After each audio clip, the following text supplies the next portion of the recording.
अब है हमारे पास second chapter improper integral and their convergence. इससे पहले हमने रीमान इंटीग्रेशन का चैप्टर पढ़ा। उसमें हम पूरे चैप्टर में क्या मान के चलते थे कि close interval A be finite है। फाइनाइट का मतलब है कि इसके एंड पॉइंट्स फाइनाइट हैं। इंटरवल तो कभी भी फाइनाइट नहीं होते, ठीक है। इस इंटरवल के एंड पॉइंट ए और बी फाइनाइट नंबर्स हैं, रियल नंबर्स हैं, मतलब वो इन्फिनिटी वगैरह नहीं है। और जो फंक्शन है वो बाउंडेड है। पूरे चैप्टर में हम ये मान के चलते थे कि function close interval A B पर बाउंडेड है और ए और बी जो है वो दो फाइनाइट रियल नंबर्स हैं। इस सिचुएशन में जो फंक्शन की इंटीग्रेशन निकलती थी, जो ये इंटीग्रल होता था, ये होता था हमारा प्रॉपर इंटीग्रल। लेकिन जरूरी नहीं है कि हर बार फंक्शन बाउंडेड हो या हर बार ये ए और बी हमारे फाइनाइट हो। तो इस सिचुएशन में जो इंटीग्रल बनेंगे उनको क्या कहा जाएगा? Improper integral. कब? या तो ए इनफाइनाइट हो जाए या बी इनफाइनाइट हो जाए या ए और बी दोनों इनफाइनाइट हो जाए या फिर फंक्शन ही क्या बन जाए? अनबाउंडेड। तो उस सिचुएशन में इस तरह के इंटीग्रल को हम क्या कहेंगे? Improper integral. तो ये पूरा चैप्टर हमें किस चीज के बारे में पढ़ना है? इम्प्रॉपर इंटीग्रल्स के बारे में, ठीक है। तो the integral is called an improper integral. इस इंटीग्रल को इम्प्रॉपर इंटीग्रल कब कहा जाएगा? अगर या तो ए या फिर बी या दोनों ए और बी क्या हो जाए? इनफाइनाइट। या तो ए इनफाइनाइट हो जाए या बी इनफाइनाइट हो जाए या दोनों के दोनों इनफाइनाइट हो जाए या फंक्शन क्या हो जाए? Unbounded in this interval. तो इन सभी सिचुएशंस में इस इंटीग्रल को क्या कहा जाएगा? Improper integral. जैसे कि इस इंटीग्रल में देखो क्या है, ना तो 0 इनफाइनाइट है ना ही 1 इनफाइनाइट है, लेकिन 1 के ऊपर ये फंक्शन इनफाइनाइट आंसर दे रहा है। जब x को 1 पुट करोगे तो 1 - 1 0 एंड 1/0 इन्फिनिटी। तो at x is equal to 1 ये फंक्शन इनफाइनाइट आंसर दे रहा है। इसका मतलब फंक्शन बाउंडेड नहीं है। यहाँ पर ना तो ये इनफाइनाइट है ना ही ये इनफाइनाइट है, लेकिन -1 और 1 के बीच में एक नंबर आता है 0 और 0 के ऊपर ये फंक्शन जो है वो इनफाइनाइट आंसर दे रहा है, क्योंकि 1/0 कितना हो जाएगा? इन्फिनिटी, ठीक है। तो ये फंक्शन बाउंडेड नहीं है इस इंटरवल में। यहाँ पर ये फंक्शन 0 पर भी इनफाइनाइट आंसर दे रहा है और 4 पर भी इनफाइनाइट आंसर दे रहा है। तो ये भी फंक्शन हमारा बाउंडेड नहीं है 0 to 4 वाले इंटरवल में। यहाँ पर क्या है? ये लिमिट्स जो है इंटीग्रेशन की लिमिट्स वो इनफाइनाइट हो गई। यहाँ पर क्या है? इंटीग्रेशन की अपर लिमिट इनफाइनाइट हो गई। तो ये सारे के सारे किसके एग्जांपल्स हैं? इम्प्रॉपर इंटीग्रल्स की, ठीक है। अब हम पढ़ेंगे टाइप्स ऑफ इम्प्रॉपर इंटीग्रल्स। अब सबसे पहले है improper integral of first kind. इस इंटीग्रल को improper integral of first kind कब कहा जाएगा? इफ आइदर ए और बी और both A and B are infinite. या तो लोअर टर्म इनफाइनाइट हो जाए या अपर टर्म इनफाइनाइट हो जाए, ठीक है। जैसे इसमें अपर टर्म इनफाइनाइट है, इसमें लोअर टर्म इनफाइनाइट है, इसमें अपर और लोअर दोनों इनफाइनाइट हैं। तो इस इंटीग्रल को क्या कहा जाएगा? Improper integral of first kind, ठीक है। या तो लोअर टर्म इन्फिनिटी हो या अपर टर्म इन्फिनिटी हो या अपर लोअर दोनों ही इन्फिनिटी हो, तो इंटीग्रल को क्या कहा जाएगा? Improper integral of first kind. अगला है improper integral of second kind. If f has a finite number of points of infinite discontinuity, कि फाइनाइटली मैनी ऐसे पॉइंट्स हैं जिनके ऊपर फंक्शन डिसकंटिन्यूअस है या फंक्शन जिनकी वजह से बाउंडेड नहीं बन रहा, ठीक है। The points where f is unbounded उनको कहा जाता है points of infinite discontinuity of f। जैसे कि यहाँ पर देखो 0 पर फंक्शन इनफाइनाइट आंसर दे रहा है और 1 पे भी फंक्शन इनफाइनाइट आंसर दे रहा है। इस फंक्शन में x की जगह 0 पुट करोगे तो भी इनफाइनाइट, 1 पुट करोगे तो भी इनफाइनाइट आंसर देगा। तो ये फंक्शन 2 पॉइंट्स पर इनफाइनाइट आंसर दे रहा है, ठीक है। तो f has a finite number of points of infinite discontinuity. कितने पॉइंट्स हुए? 2 पॉइंट्स। 0 और 1 के अलावा इसके बीच के किसी भी पॉइंट पर ये फंक्शन इनफाइनाइट आंसर नहीं देगा, ठीक है। तो f has 2 points of infinite discontinuity in this interval 0 to 1। तो ये है improper integral of second kind. यहाँ पर फंक्शन किस पॉइंट पर इनफाइनाइट आंसर दे रहा है? At x is equal to 0 पर, जो कि इस इंटरवल के बीच में है और सिर्फ एक ही पॉइंट है, ठीक है। तो सिर्फ एक ही पॉइंट पर फंक्शन इनफाइनाइट आंसर दे रहा है, तो वो भी किस में गया, फाइनाइटली मैनी में, ठीक है। So this is improper integral of second kind, जिसमें कि फंक्शन फाइनाइटली मैनी पॉइंट्स पर इनफाइनाइट आंसर दे, ठीक है। नेक्स्ट है improper integral of mixed kind या third kind. In case an integral has limit of integration an infinite interval having point of infinite discontinuity of the integrand f।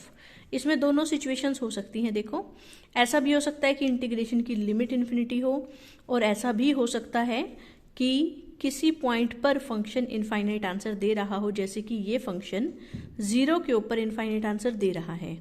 तो एक तो ये हो गई इम्प्रॉपर इंटीग्रल सेकेंड काइंड का, कि 0 के ऊपर इनफाइनाइट आंसर दे रहे हैं, और क्योंकि अपर लिमिट इन्फिनिटी है तो ये हो गया इम्प्रॉपर इंटीग्रल फर्स्ट काइंड का। इसका मतलब इसमें फर्स्ट काइंड भी आ गया क्योंकि अपर लिमिट इन्फिनिटी है, और इसमें सेकंड काइंड भी आ गया क्योंकि लोअर लिमिट पर फंक्शन इनफाइनाइट आंसर दे रहा है, इसलिए इसको क्या कह रहे हैं हम, मिक्स्ड काइंड, ठीक है।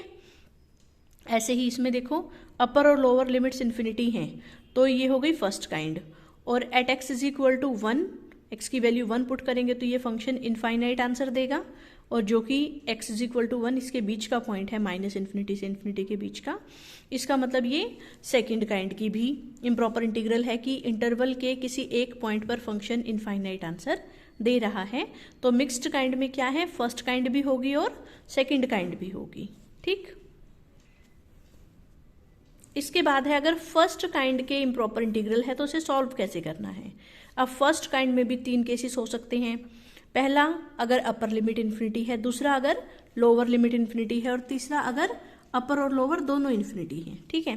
तो पहला केस अगर अपर लिमिट इन्फिनिटी है तो इसको कैसे सॉल्व करना है, इसको कैसे सॉल्व करेंगे, हम इसको लिखेंगे limit t tends to infinity integration from a to t f d x, integration from a to t limit t tends to infinity, इसको हम ऐसे करके लिख देंगे, ठीक है। बन तो ये यही जाएगा integration from a to infinity, ठीक, जिसमें कि अंडरस्टूड है t ग्रेटर होगा a से। तो ये वाले क्वेश्चंस आए तो ऐसे सॉल्व करने हैं। अगर नीचे की तरफ माइनस इन्फिनिटी होता तो हम लिख देते उसकी जगह t और लिमिट लिख देते t tends to minus infinity, ठीक है। t अगर माइनस इन्फिनिटी को जाएगा तो ये इंटीग्रल हमारा यही बन जाएगा, ठीक। और तीसरा केस अगर अपर और लोअर दोनों इन्फिनिटी और माइनस इन्फिनिटी है तो क्या करेंगे, हम उसको बीच के किसी भी एक पॉइंट पर ब्रेक कर देंगे। मान लो हमने किसी सी पॉइंट पे ब्रेक कर दिया, ठीक है, माइनस इन्फिनिटी से सी और सी से इन्फिनिटी। इस वाले को सॉल्व कैसे करेंगे, इसकी जगह लिख देंगे t1 और t1 tends to minus infinity, और इसको कैसे सॉल्व करेंगे, इन्फिनिटी की जगह लिख देंगे t2 और लिमिट लगा देंगे t2 टेंड्स टू इन्फिनिटी, ठीक है। तो अब हम इसके न्यूमेरिकल सॉल्व करेंगे। अब देखो जैसे फर्स्ट एग्जांपल है, इसमें क्या है, अपर लिमिट इन्फिनिटी है, तो हमने इसकी जगह लिख दिया t and limit t tends to infinity. बस आपको ये इंटीग्रेशन सॉल्व करनी है, उसमें अपर लोअर लिमिट्स पुट करनी है और फिर उसमें लिमिट लगा देनी है, ठीक है। तो इसकी इंटीग्रेशन आएगी टेंजेंट इनवर्स x, फिर अपर लोअर लिमिट्स पुट करी तो ये हो गया tangent inverse t minus tangent inverse 0, ये तो 0 ही होता है, ये हट गया, क्या बच गया, tangent inverse t limit t tends to infinity. t को इन्फिनिटी पुट करेंगे तो ये हो जाएगा टेंजेंट इनवर्स इन्फिनिटी, जो कि कितना आएगा π/2। तो इसकी इंटीग्रेशन आ गई π/2। ये एक फाइनाइट नंबर है, अगर इंटीग्रेशन सॉल्व करने पर आंसर फाइनाइट आए तो इम्प्रॉपर इंटीग्रल को कन्वर्जेंट कहेंगे, और अगर इंटीग्रेशन सॉल्व करने पर आंसर इनफाइनाइट आए तो इम्प्रॉपर इंटीग्रल को डाइवर्जेंट कहेंगे। अगला क्वेश्चन भी बिल्कुल सेम ऐसा है, इसमें भी अपर लिमिट इन्फिनिटी थी, इसमें भी अपर लिमिट इन्फिनिटी है, तो इसको भी बिल्कुल सेम इसी तरीके से करेंगे। इसको आप लिख दोगे limit t tends to infinity integration from 1 to t dx/x, ठीक है। इन्फिनिटी की जगह t limit t tends to infinity, बस ये इंटीग्रल सॉल्व करना है और फिर आखिरी में t approaches to infinity put कर देना है, ठीक है। इसके बाद है ये वाला एग्जाम्पल, इसमें देखो क्या है, लोअर लिमिट माइनस इन्फिनिटी है, इसमें भी लोअर लिमिट माइनस इन्फिनिटी है, तो ये दोनों एक ही तरह के क्वेश्चन हो गए। तो लोअर लिमिट माइनस इन्फिनिटी हो तो हम क्या करते थे, उसकी जगह लिख देते थे t और लिख देंगे t tends to minus infinity, ठीक है। ये फॉर्मूला तो मैं बता ही चुकी हूँ आपको, बस आपको सिर्फ ये इंटीग्रेशन सॉल्व करनी है जैसे हम 12th क्लास में किया करते थे, और आखिरी में t को अप्रोच करवा देंगे माइनस इन्फिनिटी को। इसके लिए आपने क्या किया, इंटीग्रेशन सॉल्व करने के लिए क्यू स्क्वायर कॉमन निकाला, ठीक है, और फिर इसकी इंटीग्रेशन आएगी tangent inverse Q x by P और क्यू बाई पी। फिर इसमें लिमिट पुट करोगे, पहले 0 और फिर t। 0 पर तो ये 0 बन के ये तो ख़त्म ही हो जाएगा सारा, ठीक है, ये बच जाएगा और ये सारा। फिर हम इस पर लिमिट लगा देंगे t tends to minus infinity, और फिर टेंजेंट इनवर्स माइनस इन्फिनिटी की वैल्यू पुट कर दी π/2, ठीक है, माइनस के π/2। टेंजेंट इनवर्स माइनस इन्फिनिटी की वैल्यू पुट कर दी माइनस π/2, और फिर कट कटा के ये आंसर आ गया। बिल्कुल सेम ये वाला क्वेश्चन है। इसको इन्होंने क्या किया, 2 से मल्टीप्लाई किया, 2 से डिवाइड किया, क्योंकि उससे क्या होएगा, नीचे फंक्शन आ जाएगा और ऊपर उसका डेरिवेटिव। और फिर हमें पता है माइनस इन्फिनिटी की जगह t लिख देंगे, limit t tends to minus infinity. इसकी इंटीग्रेशन आ गई log ऑफ नीचे वाली टर्म। बस अपर लोअर लिमिट्स पुट करेंगे और फिर t को अप्रोच करवा देंगे माइनस इन्फिनिटी को, ठीक है। t को अप्रोच करवा दिया माइनस इन्फिनिटी को, तो ये हो जाएगा माइनस इन्फिनिटी आंसर, क्योंकि इंटीग्रेशन सॉल्व करने पर आंसर माइनस इन्फिनिटी आ रहा है, so the improper integral is divergent. तीसरा केस है जिसमें अपर और लोअर दोनों ही लिमिट्स हमारी इन्फिनिटी आ रही है, तो इसमें हमें इसको किसी एक बीच के नंबर पे ब्रेक करना है। तो मान लो हमने इसको 0 पे ब्रेक कर दिया, ठीक है। इस इंटीग्रेशन को अलग से सॉल्व कर लेंगे, इसको हम अलग से सॉल्व कर लेंगे। इसके लिए हमने लिख दिया t1 tends to minus infinity और इसकी जगह लिख दिया t1, और यहाँ पर इन्फिनिटी की जगह t2 और limit t2 tends to infinity. बस पहले इसको सॉल्व करेंगे और फिर t1 को अप्रोच करवा देंगे माइनस इन्फिनिटी को, और फिर ऐसे ही इसको सॉल्व करेंगे और फिर t2 को अप्रोच करवा देंगे इन्फिनिटी को, ठीक है। बिल्कुल सिंपल कैलकुलेशंस हैं। तो आंसर आ गया हमारा पाई, क्योंकि आंसर फाइनाइट आ रहा है, so the integral is convergent. Same इसी तरह से ये वाला क्वेश्चन सॉल्व हो जाएगा। अभी हम सिर्फ improper integral of first kind वाले क्वेश्चंस को सॉल्व करना सीख रहे हैं, जिसमें या तो अपर लिमिट इन्फिनिटी थी या फिर लोअर लिमिट इन्फिनिटी थी या फिर अपर लोअर दोनों ही इन्फिनिटी थी। अब हमारे पास नेक्स्ट है कि हम improper integral of second kind type के क्वेश्चंस को कैसे सॉल्व करेंगे, ठीक है। सपोज करो हमारे पास क्वेश्चन है integration from a to b f dx, जिसमें a सिर्फ a एक अकेला ऐसा पॉइंट है जिसके ऊपर फंक्शन इनफाइनाइट आंसर दे रहा है, ठीक है, और किसी पे नहीं दे रहा, सिर्फ a के ऊपर फंक्शन इनफाइनाइट आंसर दे रहा है। तो इसको कैसे सॉल्व करना है, इसको लिखना है limit epsilon tends to 0 plus integration a plus epsilon to b f dx। Limit epsilon tends to 0 plus a plus epsilon to b f dx, ठीक है। एप्सिलॉन को 0 को अप्रोच करवाओगे तो ये यही बन जाएगा। तो अगर नीचे वाले पॉइंट के ऊपर फंक्शन इनफाइनाइट आंसर दे रहा हो, नीचे वाली लिमिट के ऊपर फंक्शन इनफाइनाइट आंसर दे रहा हो, तो हमें ये फॉर्मूला लगाना है। अगर ऊपर वाली लिमिट के ऊपर फंक्शन इनफाइनाइट आंसर दे रहा है सिर्फ b के ऊपर, अपर लिमिट के ऊपर, तो इसको हमें लिखना है b minus epsilon limit epsilon tends to 0। नीचे वाली पे है तो a प्लस एप्सिलॉन लिखना है, ऊपर वाली पे हो तो b माइनस एप्सिलॉन लिखना है। अगर बीच के किसी पॉइंट c पर फंक्शन इनफाइनाइट आंसर दे रहा हो, a और b के बीच का कोई पॉइंट है c जिसके ऊपर फंक्शन इनफाइनाइट आंसर दे रहा है, तो सबसे पहले हम इसको ब्रेक कर देंगे, a से c से b और फिर a से c। इसका मतलब अपर के ऊपर इनफाइनाइट आंसर है, इसलिए हमने लिखा c minus epsilon 1 limit epsilon 1 tends to 0। और c से b में क्या है, लोअर के ऊपर है, तो लोअर में हम लिखते थे c plus epsilon 2 limit epsilon 2 tends to 0। अब हम इसके क्वेश्चंस देखते हैं। जैसे ये वाला क्वेश्चन है, ये 0 पर इनफाइनाइट आंसर दे रहा है लेकिन 1 पर नहीं दे रहा, 0 और 1 के बीच के किसी पॉइंट पर भी नहीं दे रहा। सो 0 is the only point of infinite discontinuity of the function f। Function क्या है यहाँ पर 1/x², और ये फंक्शन सिर्फ और सिर्फ 0 पर ही इनफाइनाइट आंसर देगा। सो 0 is the only point of infinite discontinuity of the function f, ठीक है। अब हमें इसको लिखना है, यहाँ पर हमें लिखना था 0 प्लस एप्सिलॉन, वो 0 प्लस एप्सिलॉन तो एप्सिलॉन ही आ जाएगा, and limit epsilon tends to 0 और अपर लिमिट वैसी की वैसी। बस इसको इंटीग्रेशन को सॉल्व करना है और आखिरी में एप्सिलॉन की जगह 0 को अप्रोच करवा देना है। अगर आंसर इनफाइनाइट आता है तो इंटीग्रल डाइवर्जेंट होगा, अगर आंसर फाइनाइट आता तो इंटीग्रल कन्वर्जेंट होता। नेक्स्ट क्वेश्चन देखो 1 to 2, इसमें भी सेम वही है कि सिर्फ 1 पुट करने पर फंक्शन इनफाइनाइट आंसर देगा और किसी पॉइंट पर फंक्शन इनफाइनाइट आंसर नहीं देगा। तो 1 को हमने लिखा 1 plus epsilon limit epsilon tends to 0। Just हमें ये इंटीग्रेशन सॉल्व करनी है, ये सारी इंटीग्रेशन सॉल्व करके आखिरी में लिमिट एप्सिलॉन टेंड्स टू 0। आखिरी में जब हम एप्सिलॉन की जगह 0 पुट करेंगे तो आंसर आया 8/3, क्योंकि ये फाइनाइट है, सो इम्प्रॉपर इंटीग्रल हमारा कन्वर्जेंट है। नेक्स्ट, इसमें अपर लिमिट पर फंक्शन इनफाइनाइट आंसर दे रहा है 1 के ऊपर। तो अपर लिमिट पर जब देता था तो हम लिखते थे 1 minus epsilon limit epsilon tends to 0। Just आपको ये इंटीग्रेशन सॉल्व करनी है जैसे 12th क्लास में करते थे, और आखिरी में एप्सिलॉन को अप्रोच करवा देना है 0 को। इसी तरह से सेम ये वाला क्वेश्चन है, ये भी हमारा, इसको पहले थोड़ा सा सॉल्व करके देख सकते हैं। ठीक है, देखो 0 पर तो क्या होगा, साइन 0 0, तो ये नीचे तो 1 बन गया, इनफाइनाइट आंसर नहीं आया।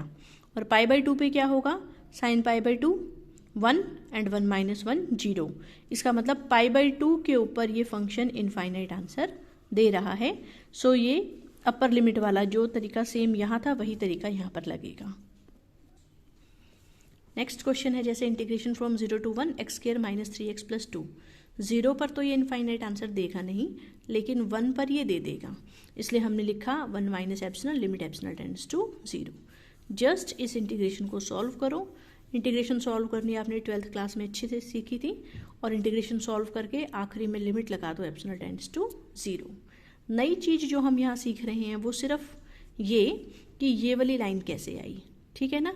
तो ये लाइन कैसे आई कि क्योंकि 0 पर फंक्शन फाइनाइट आंसर दे रहा था, लेकिन 1 पे फंक्शन इनफाइनाइट आंसर दे रहा था, और 0 और 1 के बीच के किसी पॉइंट पर फंक्शन इनफाइनाइट आंसर नहीं दे रहा। So 1 is the only point of infinite discontinuity of f, इसलिए हमने इसको ऐसे लिखा 1 minus epsilon limit epsilon tends to 0।